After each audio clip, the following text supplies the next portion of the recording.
But all of a sudden in May, it's like it has this breezy feel to it, and everybody's changing their attitude, and it's like, yeah, okay, let's just transition, let's do this.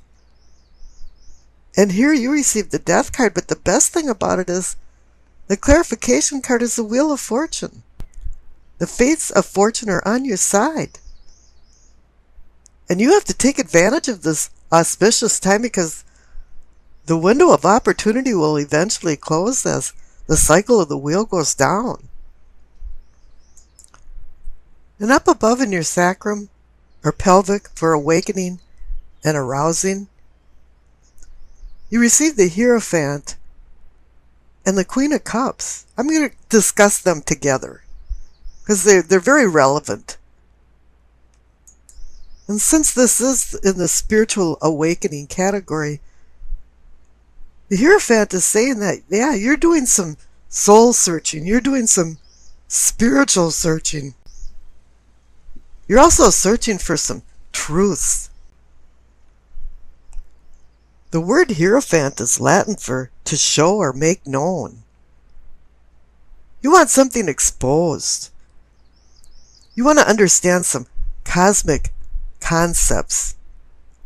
You want to enhance some connection to the divine and bring it down to the earthly realm. That's why there's the presence of the Queen of Cups. She's earth. She's indicating earthly love.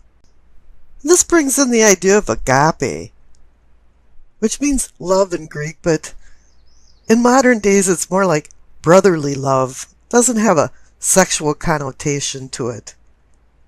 And here you've got a cosmic Hierophant connected to the earthly Queen of Cups for love and emotions. It's like you're seeking a higher self, somebody that's going to be doing things without desire. Or maybe said best, giving unselfish love. And this seems to be the quest of your spiritual self. And this seems to be the quest of your spiritual awakening. Now up above, in your solar plexus for sensing and feeling, you receive the Sun card twice. This is indicating that there's a new day dawning. It's offering clarity, understanding, and fulfillment. Suddenly things are coming into focus from the nourishing lifeline rays of the sun. It's like there's some kind of purification going on. You know, you've been walking in the obscure path of the moon, and all of a sudden the sun rises. The sun portends success, abundance, and joy. That your unconscious inner self is in balance with your conscious fore self. As usual, there's rocky roads ahead, but you're optimistic and emotionally prepared for what comes your way now. You've overcome your shadow self. And the illumination of the sun is a spiritual enlightenment. And that's what you are seeking down in the pelvic and sacrum area with the Hierophant. A spiritual enlightenment. A light that draws you towards it. You know, the word illumination in Latin actually means spiritual enlightenment. But to acquire the happiness of the sun, you need to have simplicity. It just boils down to honesty and sincerity. Unpretentiousness. That brings an indescribable wholeness of being. All of a sudden now you're just feeling the joy of living and the delight of being alive. Now the center cards for the heart of the matter. Receive the Knight of Cups and the King of Cups. And there's a lot of water and emotion energy going on here because you've got the Queen of Cups next to the Hierophant. So you've got 3 out of 4 court cards from Cups. This reading has to do with your emotional well-being and it moving forward to more deeper bonds, more deeper emotional bonds. The Knight is offering the cup of opportunity. which is filled with emotions and love. And the King of Cups is the apex of emotional control.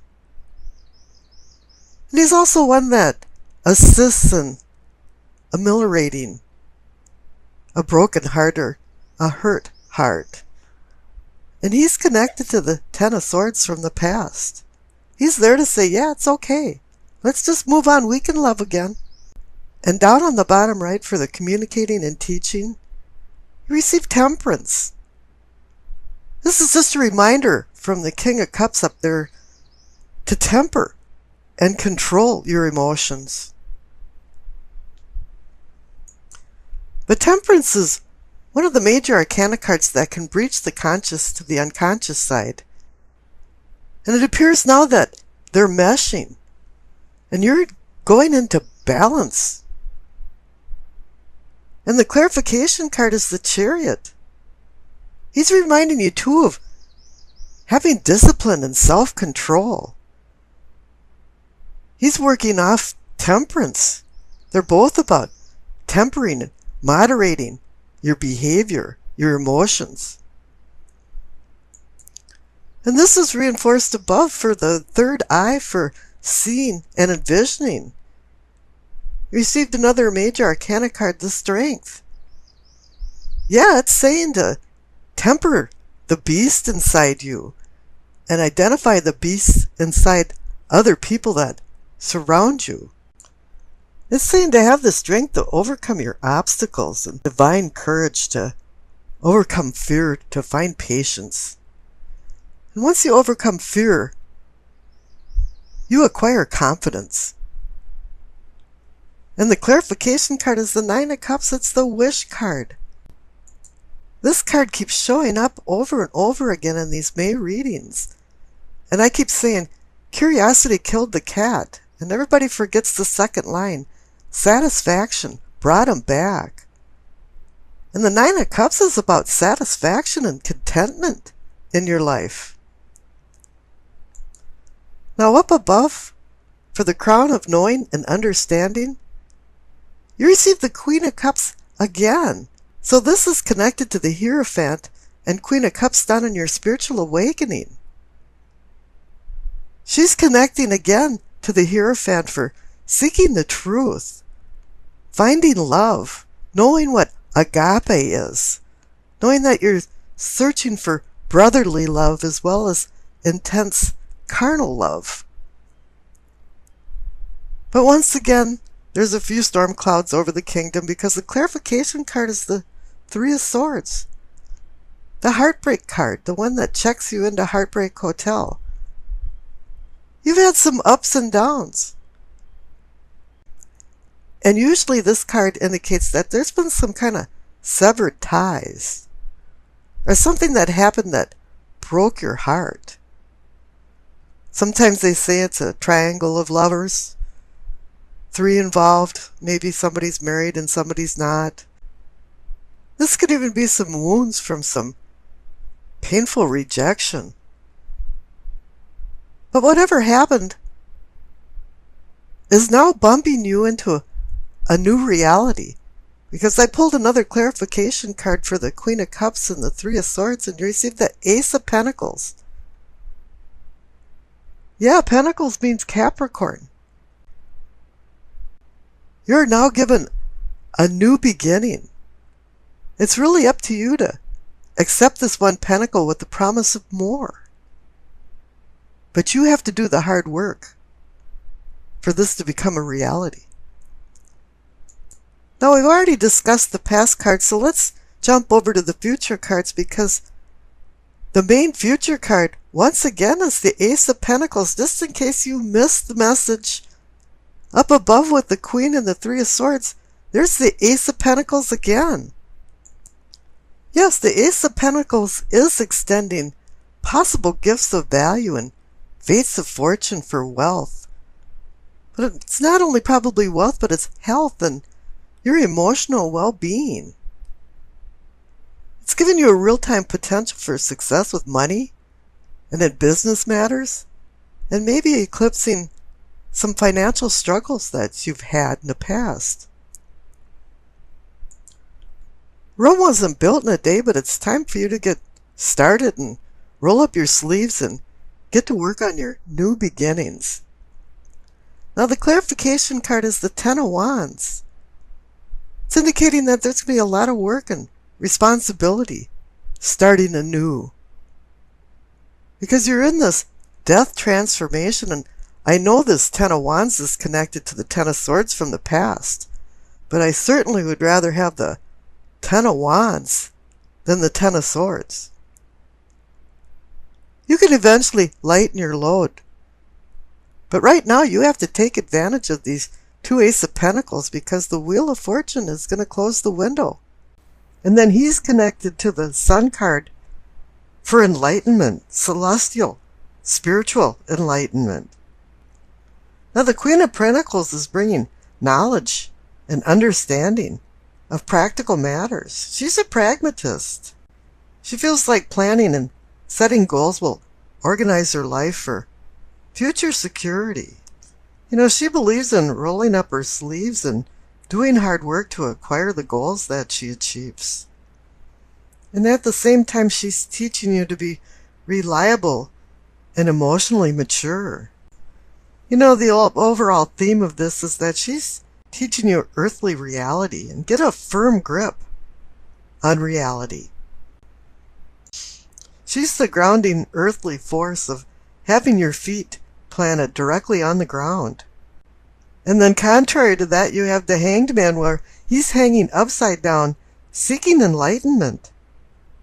And in the old legend, it's Odin, the god of war and poetry, seeking the mystic wisdom of the runes and secret magic letters. In the actual legend, it says that he died and came back to life. And basically, he sacrificed himself for this wisdom. So with this card, it actually does say there is some type of sacrifice involved in acquiring the wisdom that you seek. But it's not only wisdom that you seek, it's a rebirth, a spiritual rebirth. His lessons is to stop controlling the physical world around you. Quit trying to put a square peg in a round hole and let things go with the more natural flow. And once you acquire some of this wisdom, then you're going to start seeing things in a different light. And it is time to relinquish the old ideas and beliefs, because the new are avidly seeking their place. Whatever happens with this Hanged Man, you're required to go into a reflective, meditative state before you make any decisions, before you change your life. Make sure you know where you're at, and take the advice of the Queen of Pentacles and have a grip on your reality. Now the Sun card is a celestial purging. Now you're going for enlightenment. Illumination in Latin actually means enlightenment, spiritual enlightenment. A new day is dawning, and it's saying that you learned your lessons down at the Hangman, because now you do have understanding and even some personal fulfillment. Things are now in focus. You know, there's a miasma that dissipated, and you can see things with more clarity than you ever have before. This card portends success, abundance, joy. But there's one thing you have to do to acquire this abundance and joy, is to live a simple life. Freedom from complexities. Honesty, sincerity. Bring a wholeness and unity into your soul that you will acquire.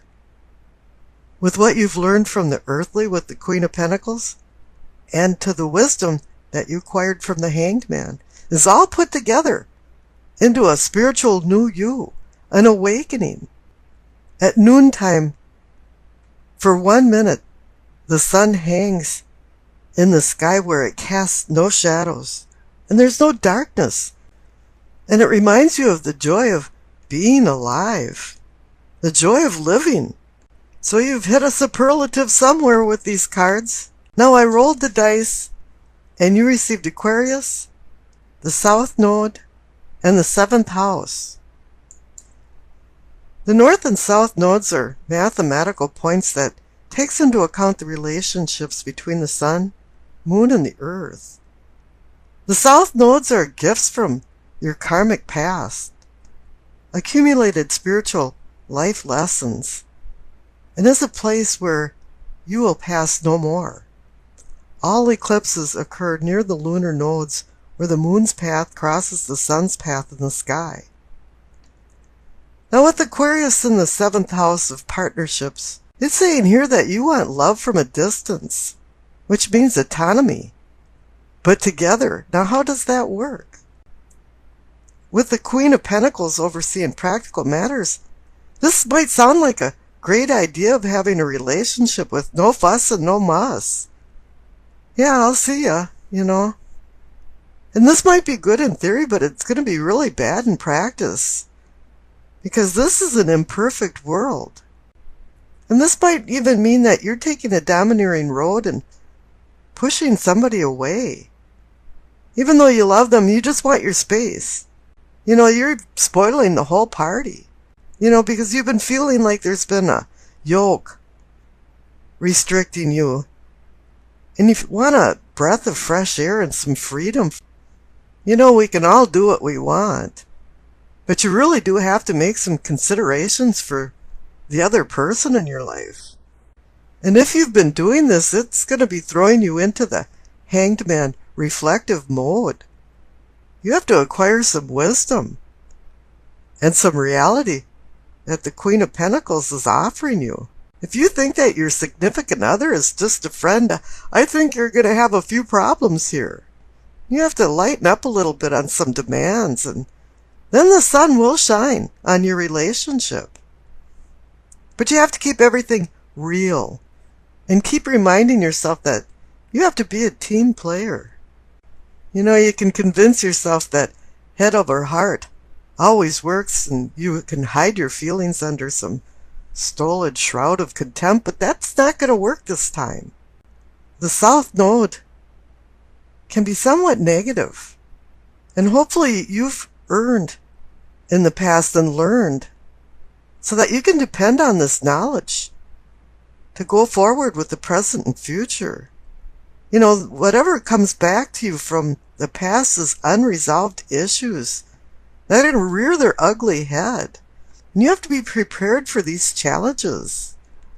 You know, karma is going to repeat actions, and it's going to feel like a déjà vu, or the old joke, déjà vu again. You're going to have this persistent feeling that you've lived through this or seen this before. And it's a real haunting feeling.